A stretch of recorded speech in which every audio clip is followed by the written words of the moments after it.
15 अगस्त 1947 almost 200 साल के बाद इंडिया ब्रिटिश की उन चेन से आज़ाद हो गया। लेकिन क्या आपने कभी सोचा है कि कैसे एग्जैक्टली ब्रिटिशर्स इंडिया को छोड़कर चले गए? Let us go back in time.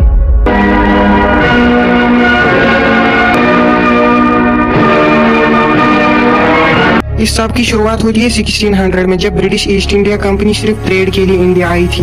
लेकिन स्लोली थ्रू वॉर्स, अलायंसेस और एक्सप्लॉयटेशन से वो ट्रेडर्स से रोलर्स बन गए। और फिर फाइनली 1857 के रिवोल्ट के बाद ब्रिटिश क्राउन ने डायरेक्टली इंडिया पर कंट्रोल करना शुरू कर दिया और फिर डिकेड्स तक यहाँ की वैलिड ट्रेन की इंडिया के लोगों पर जुल्म किए through oppressive laws and policies. Early 20th century में फ्रीडम मूवमेंट में बढ़ावा देखने को मिला। लीडर्स लाइक महात्मा गांधी, जवाहरलाल नेहरू, सुभाष चंद्र बोस और काउंटलेस अदर्स ने मिलियंस को इंस्पायर किया। महात्मा गांधी के नॉन वायलेंट मूवमेंट जैसे सिविल डिसोबीडियंस, नॉन कोऑपरेशन और क्विट इंडिया मूवमेंट ने ब्रिटिश क्राउन को हिला कर रख दिया। सेम टाइम पर बोस की इंडियन नेशनल आर्मी आम लोगों के प्रोटेस्ट और आर्मी में बगावत ने इस बात को साफ कर दिया कि ब्रिटेन ज्यादा दिन तक इंडिया को कंट्रोल नहीं कर सकता। फाइनली जिस चीज ने ब्रिटिश को मजबूर किया इंडिया से निकलने के लिए वो था world war second. World war second ने ब्रिटेन को इकोनॉमिकली और उनकी आर्मी को कमजोर कर दिया। 1946 की रॉयल इंडियन नेवी म्यूटिनी ने दिखाया कि अब आर्मी भी हुकूमत के साथ नहीं थी। दुनिया भर से ब्रिटेन पर प्रेशर था कि वो अपनी कॉलोनीज छोड़ दे। इसलिए फरवरी 1947 में ब्रिटिश पीएम क्लेमेंट एटली ने अनाउंस किया कि वो जून 1948 तक इंडिया छोड़ देंगे। मगर लॉर्ड माउंटबेटन जो लास्ट वाइसरॉय थे, उन्होंने डेट बढ़ाकर 15 अगस्त 1947 कर दी। साथ ही इंडिया का पार्टीशन हुआ, दो नए मुल्क बने, इंडिया और पाकिस्तान। ये ह्यूमन हिस्ट्री की सबसे बड़ी माइग्रेशन थी जिसमें वायलेंस और लाखों लोगों की जान चली गई। फिर भी उस रात नेहरू की ट्रस्ट विद डेस्टिनी स्पीच आजाद भारत का पहला सुबह बन गया।